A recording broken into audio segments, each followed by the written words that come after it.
You know when you see people walking down the street and they are struggling to walk, and I'm talking about for any various reason why people may struggle to walk down the street, and you always think to yourself, oh, I'd hate to be like that, or I don't have to worry like that until I get that old, or you feel like you really, you feel empathy for them and you can see that they're in discomfort and they're in pain. Well, have you ever heard of the term or the phrase or the saying, I don't know which one it is, that a dripping tap will eventually fill a bucket, okay? Now, those two ideas are very closely related because a lot of the times we don't realize that the things that we do on a very small daily, hourly basis are either moving us further towards or they are moving us further away from being in a state of dis-ease or disease. I wonder where the word came from.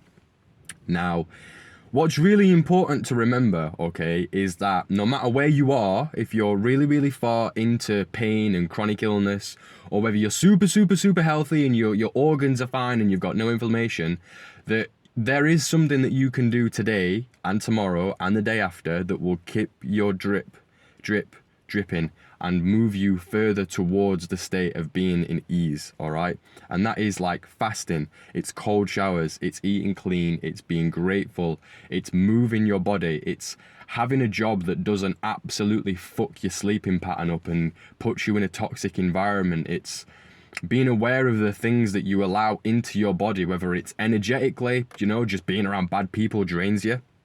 If you want to be a little bit more spiritual than that, then you know where I'm going to go with that. Things like putting heavy metals into your body through certain types of water and things that people put onto their skin. Again, I'm not going to go too tinfoil helmet with all this, but the people that know will know. And then you've got obvious things like, drinking, smoking, wafting things up your nose. And I say this because once upon a time I did all of that.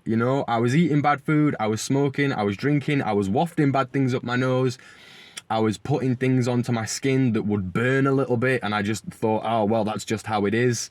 I would have horrible jobs that would mess my sleeping schedule up. I hated going to work, I felt anxious, I was just ultimately moving closer to an early grave every day. And slowly over the past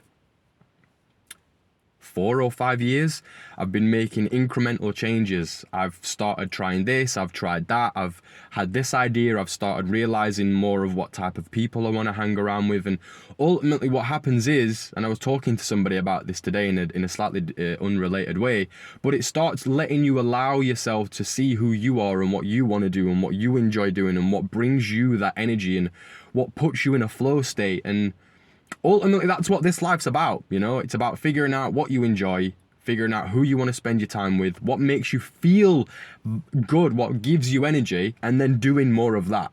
And that is what ultimately gives you a happy, fulfilling life. Peace and love, guys. Enjoy your weekend.